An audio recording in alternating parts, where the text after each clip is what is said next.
Bonjour à tous. Alors je voudrais aborder un sujet différent mais tellement complémentaire de celui qu'on a vu dans les dernières vidéos d'engager le royaume des cieux et puis d'apprendre à saisir, à voir et à se mouvoir dans les réalités célestes où nous sommes assis avec le Christ à la droite de Dieu. Là aujourd'hui, c'est aborder le sujet de cultiver notre cœur, garder notre propre cœur, qui est une des bases fondamentales, j'allais dire, en tant que nouvelle création, pour grandir dans les choses du céleste, dans l'engagement du royaume des cieux, avec un cœur de plus en plus libre d'être ce nouveau cœur qui a été planté en nous, en Christ, où nous sommes une nouvelle création, où les choses anciennes sont passées, périmées, et toutes choses sont devenues nouvelles et continuent d'avoir été nouvelles, littéralement en grec, de 2 Corinthiens 5, 17. Ce nouveau cœur, où les sources d'eau vive jaillissent, a besoin d'être de plus en plus, j'allais dire, spontanément libre de jaillir au-dedans de nous. Et naturellement parlant, ça ne fonctionne pas comme ça. Spontanément, notre nouveau cœur ne va pas forcément dominer de suite nos âmes, les désirs de notre âme, ou même les raisonnements et les faux raisonnements qu'on peut garder et conserver en nous-mêmes. Ce nouveau cœur, où cet esprit complètement régénéré et uni à celui de Christ, a besoin de notre participation, a besoin de notre partenariat, où l'esprit nous attend pour apprendre à être honnête avec nous-mêmes, à être en transparence avec nous-mêmes, à être en vérité avec nous-mêmes. Je crois que c'est vraiment une des parties de ce qu'on peut appeler d'adorer Dieu en esprit et en vérité. Je crois que nous-mêmes, on a besoin, en tant que sanctuaire du Dieu vivant, temple de l'Esprit du Dieu, à être en esprit et en vérité avec nous-mêmes en premier. Et donc j'aimerais avec vous lire quelques versets. Il y aurait tellement plus à lire ensemble, mais en tout cas avec ces trois versets qui me semblent capitaux pour cet aspect, cette dynamique de cultiver et de garder notre propre cœur dans la nouvelle création que nous sommes en Christ. Donc Genèse 2,15, dans la version Osterwald, l'Éternel Dieu prit donc l'homme et le plaça dans le jardin d'Éden pour le cultiver et pour le garder. Ensuite Luc 8,15, donc qui est la fin de la parabole du semeur. Mais ce qui est tombé dans une bonne terre, ce sont ceux qui, ayant entendu la parole avec un cœur honnête et bon, le retiennent et portent du fruit avec persévérance. Proverbe 4, 23, garde ton cœur plus que toute autre chose, car c'est de lui que procèdent toutes les sources de la vie. Alors, il y aurait beaucoup de choses à dire vraiment sur le chapitre 2 là, de Genèse au verset 15 et les versets antérieurs sur ce qu'est Éden et puis cet enclos, ce jardin qui a été placé en Éden. Mais en tout cas, pour aller un peu plus vite, ce jardin qui a été placé en Éden, ou en Éden en hébreu signifie délice, plaisir, donc cet enclos, cet endroit limité, protégé, qui a été placé, greffé en une sphère de délice et de plaisir, qui pourrait être vraiment un symbole des cieux eux-mêmes, Dieu y planta l'homme. Il planta Adam et ensuite Ève qui participera à cette sphère limitée, protégée, plantée en Éden. En cet endroit si privilégié, j'allais dire presque, c'est pour ça qu'on utilise cette expression, mais paradisiaque, où l'expression même de Dieu je pense, dans la complétude de sa vie, de sa joie, de son bonheur, de son plaisir, de son amour, est manifestée dans cet endroit. Et il y place Adam et Ève. Et pourtant on y lit que Dieu l'Éternel appelle Adam, somme Adam et Ève à cultiver, en tout cas Adam dans le sens d'Adama, c'est-à-dire l'homme universel, à cultiver et à garder cet enclos, ce jardin.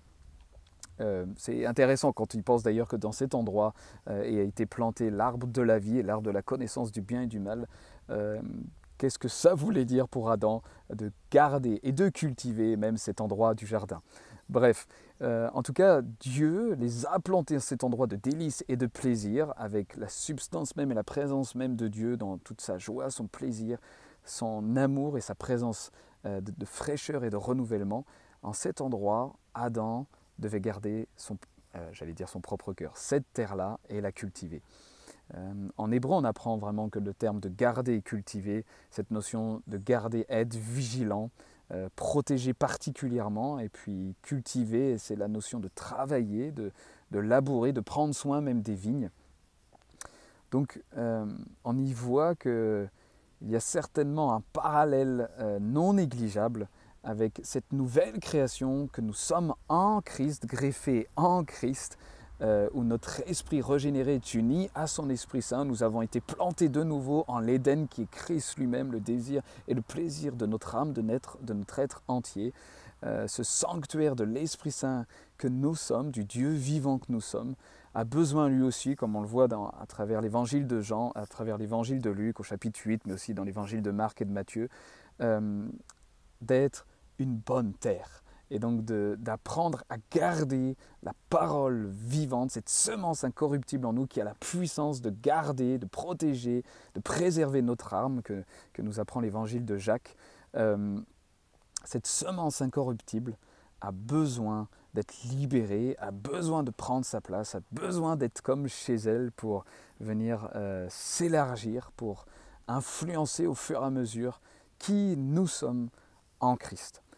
Les choix, nos décisions, les désirs, les pensées et les raisonnements les plus profonds qui habitent notre être, qui habitent nos pensées les plus profondes. Donc tout ça est une dynamique dans laquelle le Saint-Esprit nous embarque, nous entraîne lorsqu'on ouvre notre cœur à la présence de Christ, lorsque pour la première fois nous expérimentons cette naissance d'en haut où Christ devient littéralement la vie même, devient la résurrection et la renaissance, la régénération de notre esprit.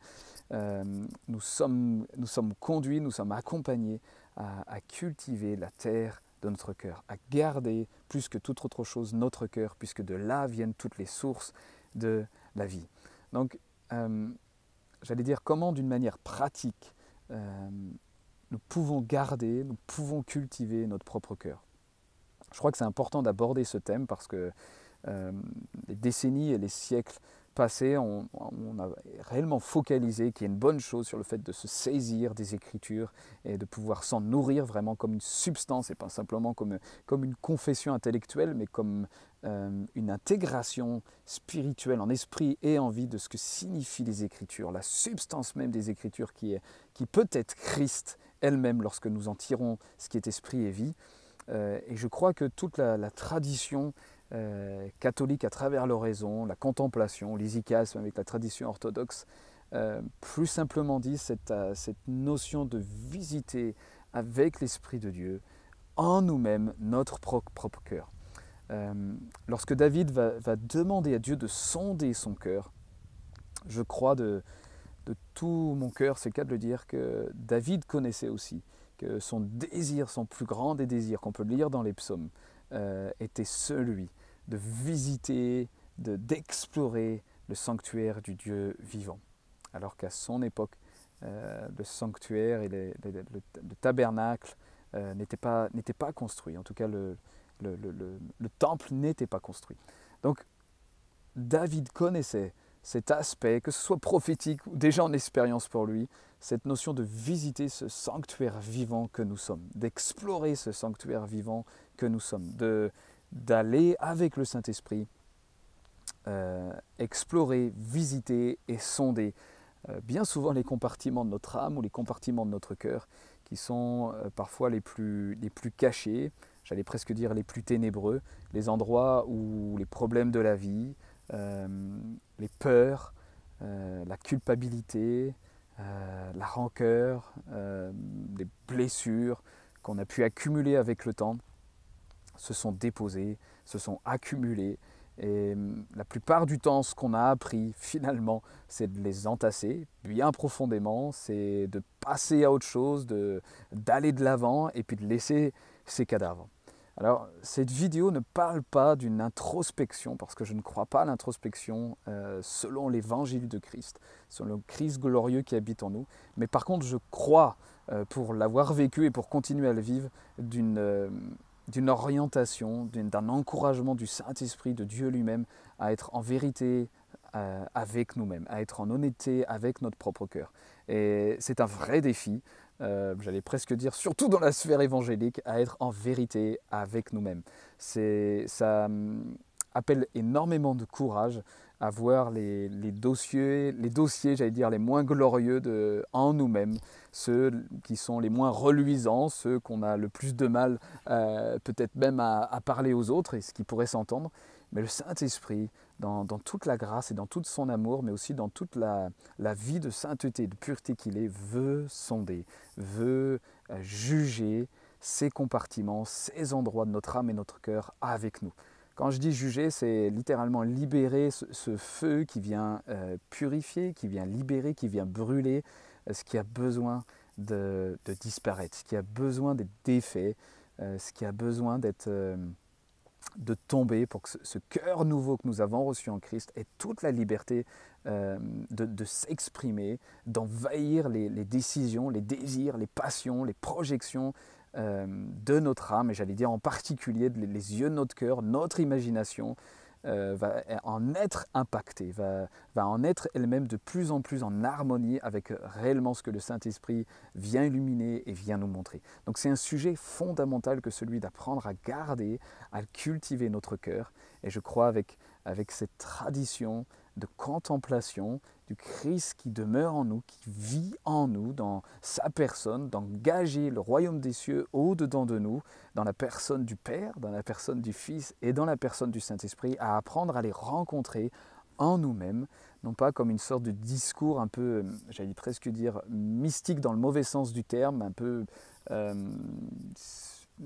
spirituel là aussi dans le mauvais sens du terme, en tout cas comme si c'était un discours trop abstrait. Non, il y a une dynamique, un principe tellement concret, j'allais dire presque un mécanisme tellement concret d'apprendre à visiter le sanctuaire que nous sommes pour y apprendre à rencontrer littéralement la présence de Dieu à travers le Père, le Fils et l'Esprit Saint en nous. Pour revenir au verset que j'ai choisi de lire avec vous, dans cet Éden que nous avons été greffés de nouveau en Christ, dans ces lieux de délices et de plaisir, nous apprenons que Jésus-Christ, par qui toutes choses sont faites, pour qui toutes choses ont été créées, est au milieu et au sein même des ténèbres les plus terribles, les plus obscures en nous. Il n'est pas... L'évangile de Christ n'est pas un évangile où Jésus-Christ serait juste au milieu de ce qu'il y a de plus vertueux en nous. Non, c'est justement le Christ vivant qui s'incarne, la parole vivante qui s'incarne et qui demeure au sein de nos ténèbres les plus obscures, les plus pernicieuses, j'allais dire. Et c'est à ces endroits-là que nous avons besoin de toucher Christ, que nous avons besoin de le rencontrer, que nous avons besoin de voir le Dieu d'espérance qui nous remplit toute espérance par la puissance, la présence du Saint-Esprit. Donc c'est un encouragement avec cette vidéo-là, d'une manière pratique, à prendre du temps, déjà simplement dans la respiration, d'une manière juste physiologique, j'allais dire physiognomique, à réapprendre à respirer, comme je crois nous avons été créés à l'image de Dieu, à pouvoir ressentir de nouveau juste son diaphragme qui bouge, donc juste à respirer de nouveau d'une manière équilibrée, pas dans une respiration haletante qu'on pourrait vivre lorsqu'on est en colère, stressé ou effrayé, mais une respiration posée et profonde. Pas un exercice New Age, mais juste la normalité, juste le bon sens d'une respiration saine en nous-mêmes. Et puis fermer les yeux si on est plus à l'aise avec ça, et dans la confiance, le repos que le Christ demeure en nous.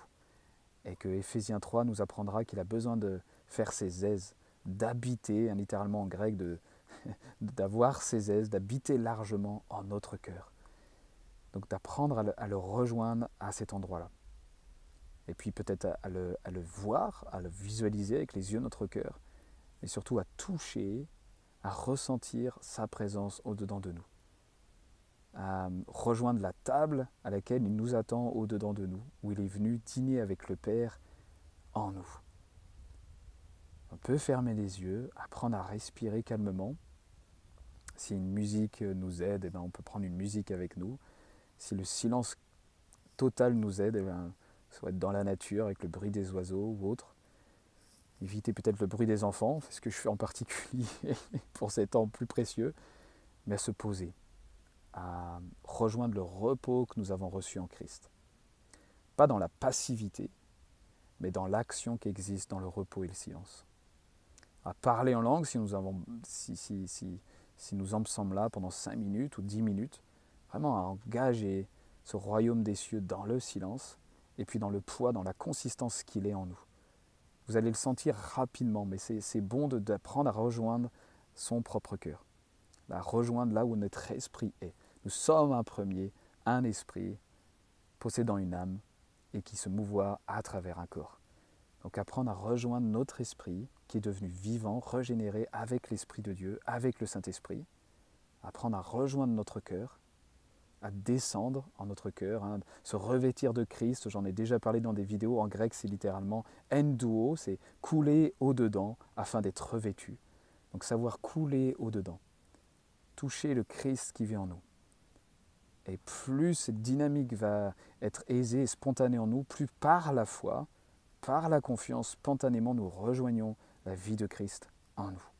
C'est un cheminement, on apprend ça avec le temps, et je m'y inclus vraiment moi-même. Mais c'est un temps où on a besoin de rejoindre la guérison que veut être la parole incorruptible en nous. L'Esprit de Dieu est la parole à double tranchant, qui veut juger les pensées et les sentiments de notre cœur. Pas pour nous détruire, pas pour nous accuser, pas pour nous condamner, mais nous rendre libres. Parce que nous sommes devant lequel les yeux de Dieu peuvent absolument tout voir. Hébreux 4, nous sommes devant le Dieu de l'univers, le créateur de toutes choses, où nous pouvons absolument rien cacher. Donc prenons le temps avec lui d'être partenaires de sa parole à double tranchant qui vient nous rendre libres dans les compartiments, les endroits de notre cœur les plus cachés, les plus ténébreux, là où nous pouvons ressentir le plus facilement la culpabilité, la peur, la colère, plein d'autres choses qui ne me viennent pas comme ça, la rancœur, la haine même. C'est pas parce que nous sommes en Christ, comme une nouvelle création, les choses anciennes sont passées, voici toutes choses sont devenues nouvelles, qu'il est impossible pour nous d'expérimenter et de ressentir la haine. Nous avons besoin de marcher dans celui qui est dans la lumière afin que le sang de Christ continue de nous purifier et que nous marchions avec le Christ. Mais il faut rejoindre le Christ à ces endroits-là. Ne pas avoir peur de traverser ces endroits, ces vallées profondes même de haine ou de rancœur, ou de colère, ou de peur ou de culpabilité, avec le Christ qui y demeure à ces endroits-là. Il y est en l'Esprit Saint, en nous-mêmes. Nous sommes son sanctuaire. Et il veut visiter ces endroits avec lui. Voilà, je vais conclure cette vidéo-là avec cet encouragement de n'avoir aucune crainte, de mettre à la lumière avec le Père, avec le Fils, dans le Saint-Esprit, en nous-mêmes, comme sa demeure la plus sacrée, la plus précieuse, à cultiver et à garder notre cœur, à laisser la parole vivante, juger, trancher, sonder notre cœur, les compartiments de notre cœur. Vous savez, dernière petite chose, bien souvent, lorsqu'il est parlé de toutes les maisons de notre Père, les maisons qui constituent la maison, la demeure de notre Père, autant il est vrai dans les lieux célestes qu'il y a plusieurs dimensions, plusieurs demeures, qu'il est vrai que dans notre propre cœur, il existe ces différentes maisons, ces différents compartiments. Et bien souvent, celles qu'on apprend à visiter, même où les ténèbres subsistent, deviennent comme des portes ouvertes pour les visiter dans les réalités célestes.